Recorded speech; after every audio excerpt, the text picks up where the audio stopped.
Listen, I need to ask Beyonce what's the brand of whatever laxative she's using because she's shitting on you hoes. I'm the librarian and I can read.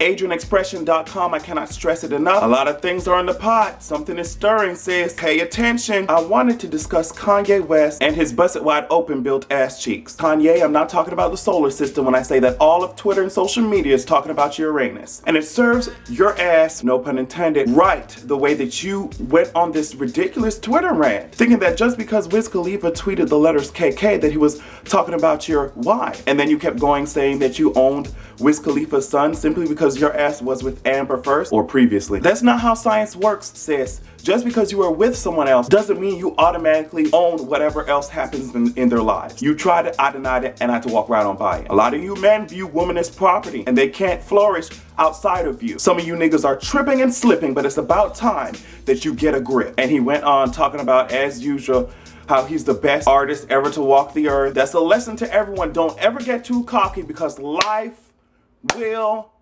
humble you. Literally, everyone online is bagging and tagging that ass because after Amber Rose went on Twitter and asked Kanye if he was mad that she couldn't play with his booty hole no more, forget getting fingered, he's been getting fisted by the global online community. Hashtag started, I think the one that's popping now is Kanye's anal playlist. I know I started a mini trend that placed the word booty in any of his songs, for example, Booty Digger or Booty Lockdown. I'm just over it. I hate cockiness, I hate misogyny, and Kanye is like a buy one get one free package of both of those characteristics, and it's about time that somebody printed the receipts and returned that shit back to sender. Whether or not the tea is true, Amber set fire to his online image and I am living, and he's gonna need a really experienced bank teller to help him cash these reality checks. Coldplay teamed up with the queen of the Recording Industry Association of America. I don't understand. Beyonce's in the background and she still managed to be dragged to the forefront by the general public. That's called relevance. That's called good branding. I understand why your faves would be upset because they're out here doing whole campaigns. They're out here taking you through Narnia to find an album, or they're out here trying to release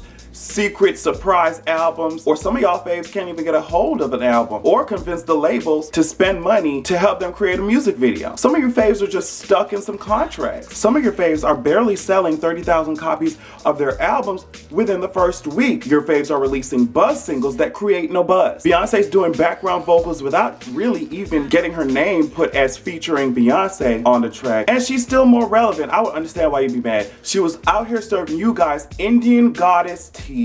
I'm talking about Mother Nature teas. You saw when they walked in that theater and she was like hypnotizing them with her hands. You're getting very irrelevant, sweetheart. Fuck sleepy bitch. When Beyonce snatched the wigs of your faves' careers, she took individual strands from each wig to create the lace that she had on in that video, sis. Her face was beat as hard as y'all faves' discographies were beat down the charts. Her body was serving you sex and superwoman teas. Body so strong it could save your faves' career from the cliff that it's falling off of. But she won't do it. She chooses to use her powers for good, not evil. Stay pressed about it. We got a Super Bowl performance coming from Coldplay, and yet Beyonce is the only one they're talking about. I'm sure Beyonce's 6th album is complete. She's gonna give you something that your faves can't. I'm talking about vocals, talent, effort, planning, good marketing. All I'm saying is that she's coming, okay? And don't be a hater, because if you're a constant hater, you end up being shaped like a horse-inspired capital P, just like Wendy Williams. Really quickly, I wanted to talk about Lil Kim's sack of laundry, bag of concrete built ass. She's serving me all types of rubber ducky in the body. Recently on Twitter, there had been a Photoshop picture